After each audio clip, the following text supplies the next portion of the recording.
right, good morning. Over the past 6 weeks, members of our administration and I have been carefully reviewing every piece of legislation passed by the General Assembly this year. Some of the bills were well-crafted, deduction to help small businesses grow in Kansas City, protecting seniors from financial exploitation, funding our veterans' homes, and training our veterans for civilian careers. But other bills fell short of these high standards, and I have vetoed them on technical, constitutional, or policy grounds. Today, I'm signing several more bills passed by the General Assembly during the 2012 session. I'm also making my final vetoes this year. Let me give you an overview of today's actions. First, I'm pleased to sign a number of significant pieces of legislation, including House Bill 1563. 2 years ago, we passed a landmark bill that required state-regulated insurance policies to cover the diagnosis and treatment of autism, including the coverage for applied behavioral analysis. As parents and autism specialists can tell you, ABA has been shown to be one of the most effective therapies for children with autism. Today, more than 1.4 million Missourians are covered by policies that provide for ABA and other autism therapies. This year, I asked the General Assembly to pass legislation to help us increase the number of trained professionals working with Missouri children with autism. Members of both parties came together to pass House Bill 1563, which will do just that. I appreciate the work of Representative David Sater, Senator Jay Watson, and all those members of the General Assembly who worked hard to send this bill to my desk. I'm also signing a number of other bills concerning public safety, transportation, the judiciary, real estate, insurance, securities, and elections. My office has provided that list to y'all this morning. While I am pleased to sign these bills into law, I'm also vetoing 10 bills today. This brings the total number of bills I vetoed this session to 14. Among other bills, I am vetoing Senate Bill 749. As a person of faith, I cherish the freedom we all have to worship in accordance with our own beliefs. Our churches should be free from the encroachment of government and politics. For more than a decade, Missouri law has provided strong religious and moral protections to safeguard the beliefs of employees and employers regarding contraceptive coverage. Those protections apply whether the employer is a church or religious organization or not. Either way, religious and moral beliefs are protected. These protections are strong, they're effective, and they have my support.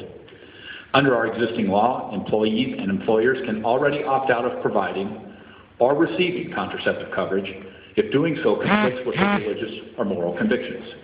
At the same time, our existing law also acknowledges the rights of women and families who want to access contraception.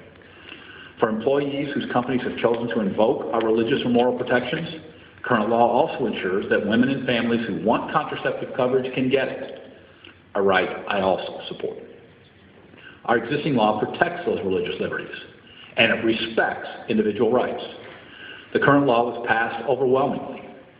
It has been on the books for years, and it works.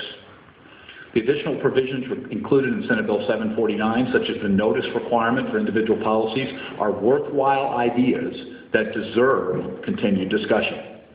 But one significant and negative change within Senate Bill 749 requires my veto today. For the first time, this bill would allow insurance companies to impose their will and deny contraceptive coverage to women, even if women and their employers wanted it included. This bill would allow insurance companies to override the rights and beliefs of employers and employees. By doing so, the bill would shift authority to make decisions about access to contraceptive coverage away from Missouri women, families, and employers, and put that power in the hands of insurance companies. That would be a step backwards for Missouri. This could also set a dangerous precedent for the future and other types of health care services, such as end-of-life care or cancer screenings. We want families making these decisions, not insurance companies. For that reason, I am vetoing this bill. Again, Missouri law already provides strong religious and moral protections. Missouri law also respects the rights of women and families to access contraception, and insurance companies should not have the power to overrule that right.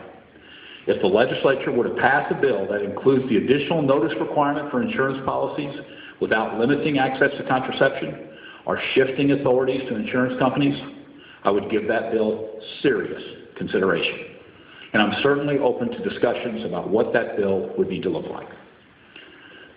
Now, today I am also vetoing House Bill 1329, which would have imposed a new car tax on Missourians without a vote of the people.